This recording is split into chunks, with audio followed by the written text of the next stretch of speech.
Good morning for AM 1340 WGRV. This is Reid Seals, and I'm here for our monthly interview with Greene County Mayor David Crum. How are you doing this morning, Mayor? Good. Good morning, Reid. Good morning, Greene County. First question, what will be the Commission's role in school consolidation, since it seems to be such a hot-button topic? Well, the school board determines the makeup of our school system. Greene County Commission funds the school system for our part of it. You know, you've got BEP, all kinds of federal monies. We talked last night. There's some grants and different things that comes through that they take and fund them. But Greene County Commission's role will basically be funding.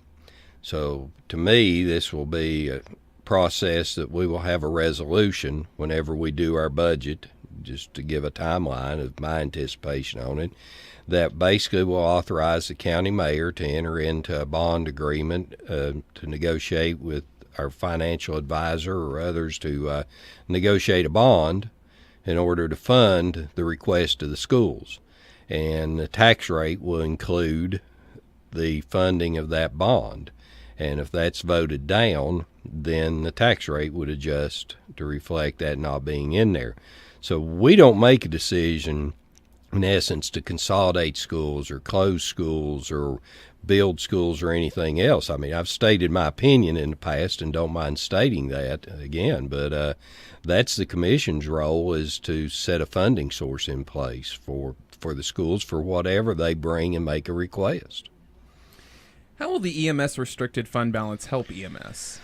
Well, my goal for this is that whenever they have money above what has been budgeted for coming in the past, there's been kind of a gentleman's agreement. If there's an excess money whenever all the books are closed, based on the 70-30 split of the town of Greenville and the county would write a check for the city's part, and the balance of that would go into our general fund. If there's a deficit, we send the city a bill, and they pay it.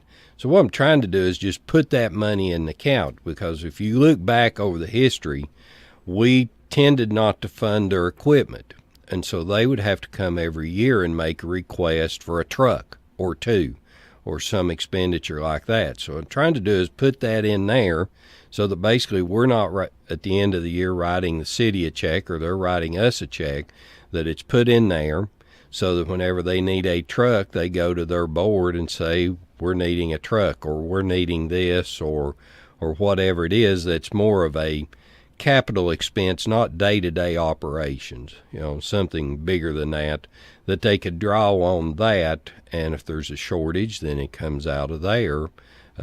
So that's the whole intent of that is, and I think that was one of the questions, is like, well, how's it going to impact the county's budget? Well, whatever's been left over has gone into our fund balance, but then we typically offset that by buying a truck. So let's this, I think, thought would simplify it, but I must be having trouble communicating that process on what my intent is.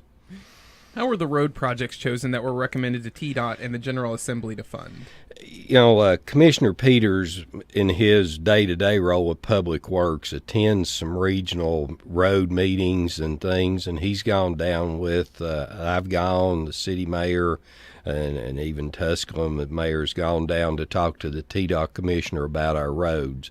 And I think he looked at those roads. One, it's been a conversation for a long time about from exit 23 through Greenville, that if we're not going to get a road around the bypass, we're not going to get a 4-lane to Newport or whatever, because it doesn't seem like any money's being spent in Greene County on roads. We can look at our neighboring county and see where it's all being spent. But we seem to be getting shortchanged on that. So the recommendation is, if we're not going forward with these constructions, let's look at what we can do with the roads we have to make them safer. Of course, that DeBusk intersection has been one that's looked at in the past about the way it's line of sight and things, and the tragic crash that happened a few weeks ago brought that to light. That let's look and see if we can do something with the roads we've got that are safer if we're not going to expand and widen them. And apparently there's a lot of road frontage out the Asheville Highway that's accessible. So that was how that kind of came up. Why does the county have to give money toward the airport when the city is most likely going to take it over? We signed a loan, and that's just, if you put your name on the dotted line, you got to live up to that commitment that you made. I've had numerous conversations with Todd Smith, the town administrator. Every indication I've got from him is they plan to take over that ownership. This, as we said when we took that loan, we thought it would hold over. There's been a cash flow problem as Forward Air moved over, and the lease hasn't got signed on that building, so it's restricted to cash flow into the airport.